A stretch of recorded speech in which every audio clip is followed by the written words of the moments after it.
Now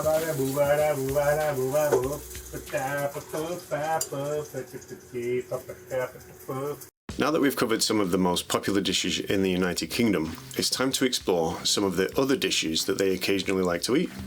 English food. Fish and chips has to be on the top of the list for being the most quintessentially English pairings on offer down almost every high street in the nation. It's about as English as tea and crumpets, double-decker buses, and ministers of parliament with asphyxiation kinks. This is my version of fish and chips 1.0. Rolling with the food.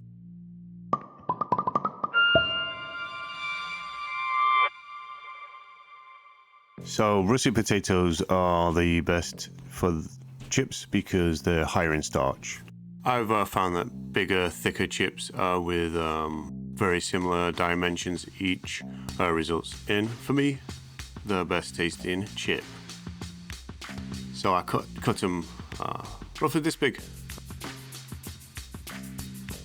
We are using the vinegar to blanch them at the very beginning because this is how you can, one, wash away some of the excess sugars, which will cause the chips to be too brown, and two, to keep the potato intact.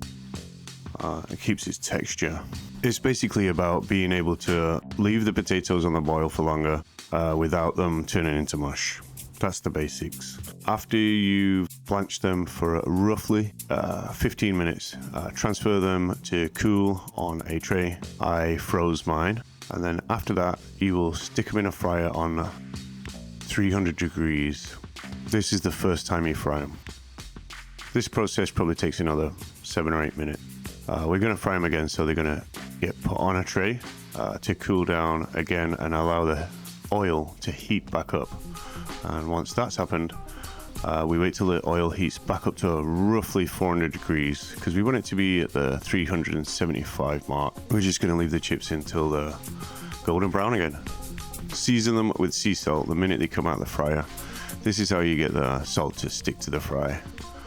And I put the fresh bay leaves on it. I am putting them in the oven on only 200 degrees to facilitate me being able to get the rest of the ingredients ready and have the chips still be hot and crispy when I come to serve everything. If you've got like 2 fryers, then obviously you can do all this side by side, but the chips remained crispy by using this method, and everything came out all right. This is a really simple piccata sauce with a twist. I wanted to find some sweetness from somewhere, so I bought some Kumato little tomatoes. They look like little heirlooms, but they're sweet, and with the acidity of the lemon, the capers, and the vinegar, plus the sweetness of the shallots and the Kumatos, you end up with a really nice way of bringing another dimension to the fatty fried elements of the dish. It worked quite well. It gets freshened up with both dill and flat leaf parsley. So I just cut the Kumatos in half and roasted them in the cast iron dish. You get a nice caramelization and texture out of them. I put them in before the shallots because they have more room to maneuver, kinetically speaking. After the Kumatos had been in the pan for a little bit, chop up the shallots nice and thin. I wanted a thinner texture on the shallot. They will go in the pan briefly, then they get transferred to the oven on 350. Good old salt and pepper. And deglaze with red wine vinegar, and finished off with some flat leaf parsley, which we'll just leave this, I like to call it like a ersatz ketchup. It's a little bit like ketchup, but I kept it on the side till I finished the rest of the sauce. It was just a basic caper, butter, lemon sauce with some unsalted butter. Just gonna lightly saute the capers.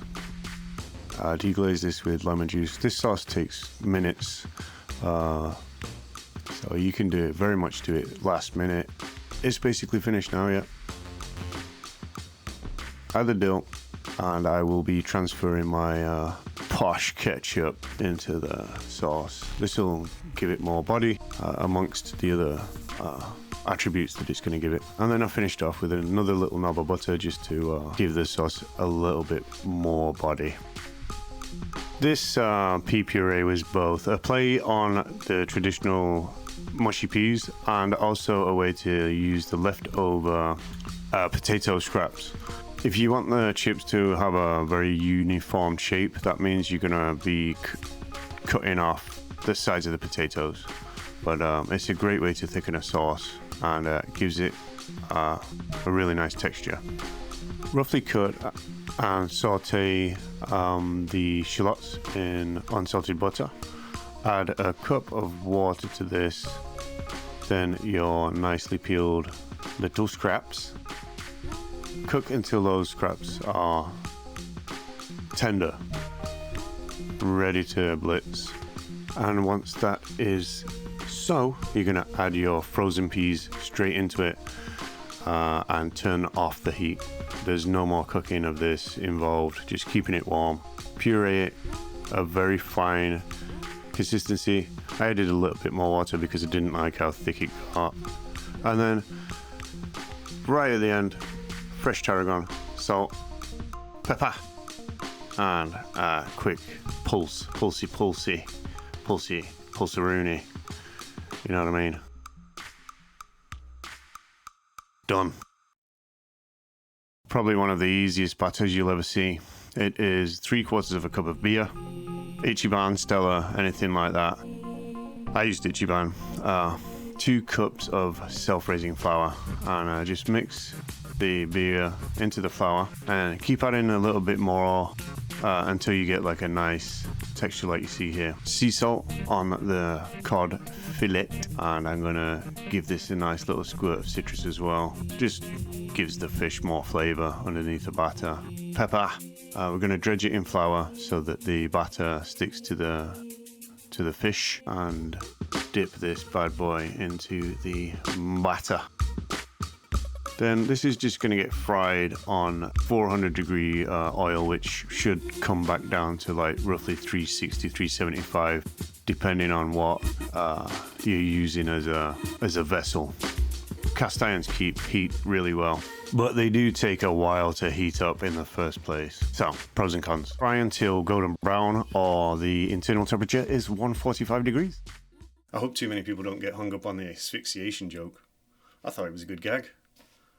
Just joking. I am interrupting this program to show you a short film called Revenge of the Pineapple. You see how silly this pineapple made me look. But yeah, if you like the video, please like it. And if you like to see more of me, please subscribe. In all honesty, the best thing you can do to help me out is to just share this video. Thank you very much. So this dish is an example of how you can go sideways instead of upwards when you're talking about evolving a dish. Instead of necessarily like elevating it with refined textures, techniques, and ingredients, I kind of just went sideways and added some exotic, if you will, elements. In fact, Wikipedia claims that just fish and chips on its own is actually culinary fusion. So the next time I approach this dish, I'll be going up instead of sideways for sure.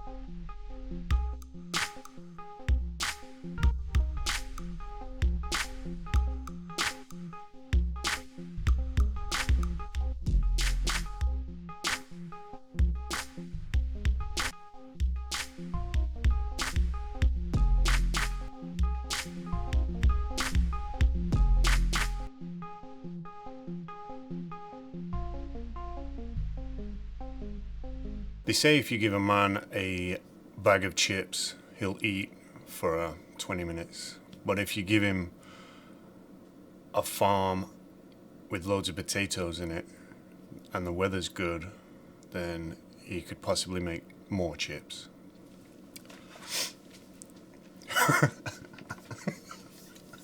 Same goes for fish. Yeah. Teach a man how to make a fish dish, and he'll know how to make a fish dish. But if you teach him on how to improvise and think outside the box with a fish dish, then the possibilities are endless. Let me know what you would do with Fish and Chips 2.0 right there in the comments. I'll see you next time.